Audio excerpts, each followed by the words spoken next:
Oke,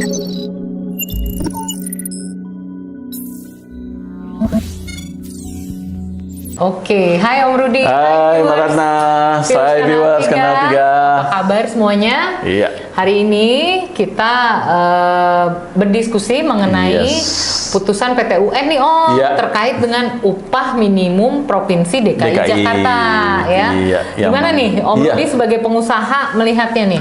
Iya. Ada apa namanya, bahwa PT UN mengabulkan gugatan dari Apindo. Apindo ya, Asosiasi Pengusaha Indonesia ya. Betul. Jadi gini Mbak Ratna, memang dari awal ya kita kan yang sudah menyampaikan kepada gubernur. Iya, pengusaha ya. Iya, pengusaha di DKI ini sudah menyampaikan ke gubernur bahwasanya apa yang ditetapkan oleh Pak Gubernur itu tidak tepat. Yang pertama memang kekuatan dari kita nih pengusaha sendiri untuk membayar itu belum sampai ke situ. Pada saat ini memang belum sampai ke situ. Itu yang pertama. Yang kedua juga pada saat itu kan lagi pandemi, Mbak. Betul. Ya, di mana semua lini produksi ini kita semuanya turun. Semuanya ya? Semuanya. Daya beli masyarakat daya belinya turun, produksi kita juga turun automatically kan? Karena memang kan produksi nggak boleh 100% saat itu ya. Betul loh. Nah, ini kita sudah sampaikan kepada Pak Gubernur, tapi Pak Gubernur tetap bersikukuh. Kenapa sih? Nah, ini Provinsi DKI Jakarta jadi satu-satunya provinsi ini kan juga tiba-tiba dengan rekomendasi dari gubernurnya menaikkan UMP di tahun yang memang bukan tahun yang paripurna buat pengusaha gitu. Nah, itu Mbak menjadi alasan dari kita salah satunya mengajukan waktu itu gugatan kepada PT UN bahwasanya bukan kita tidak mau, tapi waktunya belum tepat pada saat itu. Dan alhamdulillah sekarang sudah diputuskan oleh PT UN bahwasannya pemerintah DKI harus mengembalikan upah minimum, mengubah lagi sesuai dengan yang sudah ditetapkan oleh Menteri Tenaga Kerja, Mbak. Jadi mengikuti, gitu. Tidak seenak-enaknya, gitu loh. Jadi memang keputusan dari Gubernur DKI Jakarta saat itu tanggal 16 Desember 2021 menyatakan bahwa ada kenaikan dari upah minimum provinsi ya, yang sebelumnya itu sebesar 4,4 menjadi 4,6 sekian-sekian. 4,7 lah. Jadi ada kenaikan 5,1%. Nah, saat itu ada sebagian pengusaha yang memang mengajukan keberatan karena tadi susahnya ongkos produksi, terus yang kedua juga kondisi COVID saat itu. Betul, daya beli masyarakat turun sehingga produksi juga tidak bisa terjual dan sebagainya. Sementara banyak sekali himbauan-himbauan juga dari Kementerian Tenaga Kerja untuk bahwa pemutusan hubungan kerja adalah upaya terakhir ya. Yes, betul. Yang harus diambil gitu loh. Jadi jangan melakukan pemutusan hubungan kerja, tapi mungkin mengurangi jam kerja. Mengurangi jam kerja. Pembayaran dan lain-lain. Dan kita menghemat lah pada intinya gitu loh, Mbak. Gitu. Jadi ini juga sebagian nih Om dari hasil yang kita terima hari ini dari pengadilan PT UN ini juga Serikat Pekerja Indonesia juga meminta Gubernur Anies nih untuk melakukan banding. Nah, betul. Menurut Om Rudi gimana? Perlu nggak nih Pak Gubernur banding atau udah deh? Jadi begini ya Mbak ya, karena ini juga sejak diputuskan kenaikan dan diputuskannya PT UN ini kan ini udah 6 bulan berjalan, Mbak. Betul dari Desember ya. Sudah 6 bulan berjalan, ini juga akan menambah kekisruhan ke depannya. Iya. Kenapa?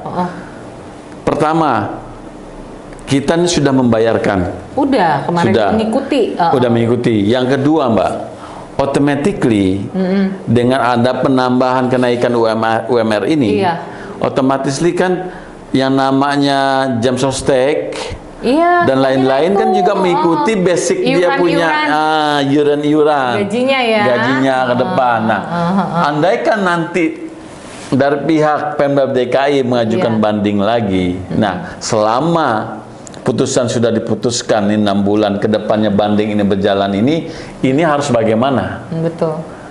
Apakah kita membayar sesuai yang sudah kenaikan yang sudah berjalan atau kita kembali kepada putusan Menteri Tenaga Kerja yang 4,4 sekian itu ya. Nah, ini akan menjadi kisruh nih Mbak. Iya, karena nilai itu kan buat buruh memang sangat besar, iya, dan besar juga buat pengusaha. Iya, juga. Kalau misalkan 1-2 orang Mbak yang harus kita bayar, oke. Ini kan kita bayar ribuan orang Mbak. Dengan selisih 300.000, 400.000. Iya. Ya, dari 4,4 jadi 4,7. Ya, itu kan selisihnya 300 ribuan. Betul. Dikalikan berapa juta ini kita. Nah, yang menjadi permasalahan concern kami di sini adalah ya, sejak diajukannya banding terhadap putusan ini, ya, kedepannya itu gimana nih? Bagaimana nih prosesnya? Apakah tadi saya tanyakan, apakah saya harus membayar 4,7 lagi? Iya. Sampai ini inkrah? Iya, betul. Mungkin kalau udah inkrah udah 1 tahun, besok udah ada pengajuan kenaikan lagi Mbak, nggak ada guna. Betul. Iya kan? Mbak tahu kalau proses pengadilan itu kan habis ada banding, mungkin nanti ada PK, ada kasasi dan segala macamnya, gitu loh. Nah, ini yang menjadi peliknya sekarang urusan ini. Keputusan gubernur yang saat itu ya Desember itu dinilai memang kontroversial ya. Betul. Karena di satu sisi kayaknya mendapatkan apresiasi dari kalangan buruh ya, tapi juga menjadi kelabu di kalangan pengusaha. Iya. Dan ini saya rasa ini adalah lebih banyak politisnya Mbak ya. Bisa. Gimana nih Om? Ya, dikarenakan ini kan ke depan dia ingin mencatatkan namanya bahwasannya dia adalah gubernur yang care terhadap rakyat kecil, yang pro terhadap buruh dan sebagainya macamnya.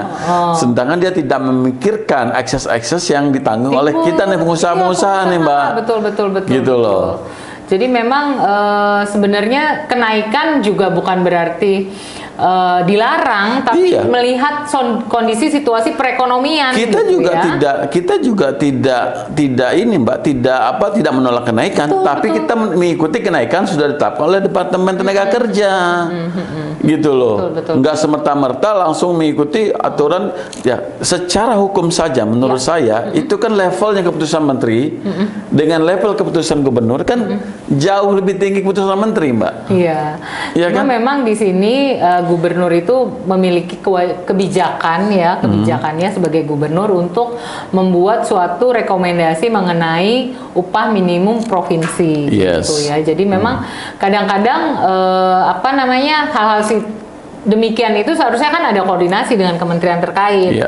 Sayangnya mungkin saat itu tadi yang Om Rudi bilang untuk mendapatkan tepuk tangan, pujian, apresiasi. Dan saya lebih cenderung bahwa meloloskan yang seharusnya sifat-sifat atau sikap-sikap yang seharusnya koordinasi. Betul. Gitu. Dan ini menurut saya lebih banyak politisnya daripada dia ini. Kalau dia udah memutuskan udah santai-santai aja dia. Kalau begini tuh lagi nyari apa sih? Lagi cari nama Mbak, cari nama untuk kedepannya, ya. Karena tagline dia kan dari awal dulu dia pelantikan bahwasannya dia adalah gubernur pribumi. Aduh, serem ya kan? Kalau udah itu susah sekali nih tagline orang ini, ya selalu membawa politik identitas Mbak. Dari mulai bawa nama pribumi, bawa agama dan segala macam. Disayangkan ya. Disayangkan. Padahal dari dulu. Setelah zaman Belanda ya, Jan Pieter Jonkun terakhir, awalnya sampai terakhir gubernur Hindia Belanda, ya setelah itu tidak ada lagi gubernur ini yang bawa-bawa kesukuan. Iya gitu loh. Jakarta adalah kota metropolitan ya. Mbak lihat aja historisnya dah. Gimana? Dulu ada Ali Sadikin, Heng Ngantung, ya semua itu adalah gubernur DKI, nggak ada merasa dia Heng Ngantung memang orang ini lebih pribumi. Iya kan, gitu loh. Dia non Muslim, dan dia juga orang Manado. Bisa menjadi ini nggak perlu menyebutkan bahwa dia adalah pribumi gitu. Balik lagi nih Om. Jadi menurut Om Rudi keputusan PT UN ini udah benar ya? Menurut kita benar. Ya. Jadi memang untuk living cost di Jakarta dengan nilai demikian 4,4 sudah bisa mencukupi taraf hidup buruh untuk melanjutkan hidup yang layak, Pak. Hidup yang layak, yang cukup. Karena apa? Kadang-kadang, Mbak, kita juga sering ya melihat ajuan-ajuan buruh dalam hal penghitungan upah minimum India. Ada yang minta uang nonton, uang salon, macam-macam sampai uang parfum segala dimasukin ke situ, Mbak. Gitu loh. Itu kan kadang-kadang kan mengada-ngada. Kan kita ada standar hidup. Betul. Ya Mbak, ada hitungan standar hidup. Kelayakan standar hidup. Apa Mbak kalau nggak nonton Mbak bisa mati kan enggak? Iya kan? Benar ya, apalagi kan sekarang pemerintah juga dengan program BPJS-nya ya kan, untuk sakit juga udah di cover. Udah tinggal datang Mbak. Sakit gitu berat. Gitu. Jadi patut disayangkan kalau misalnya usulan dari gubernur atau bukan usulan, ketetapan kebijakan yang dibuat itu semata-mata hanya untuk mempopulerkan dirinya. Itu sangat apa ya kalau naif lah ya. Sangat naif, sangat iya kan udah PHP gitu loh. Iya, PHP. Tidak bisa mengukur kena prank nih Mbak. Kena prank ya. Para buruh yang tadinya udah gegap gempita meriah menyambut kenaikan ini. Kena prank. Nah, dia nggak memikirkan ekses ya Mbak. Dia tidak memikirkan ekses, dia cukup menaikkan udah dia tinggal aja. Ya. Udah nih yang masa bodoh urusannya udah usah naikin udah pro gitu loh.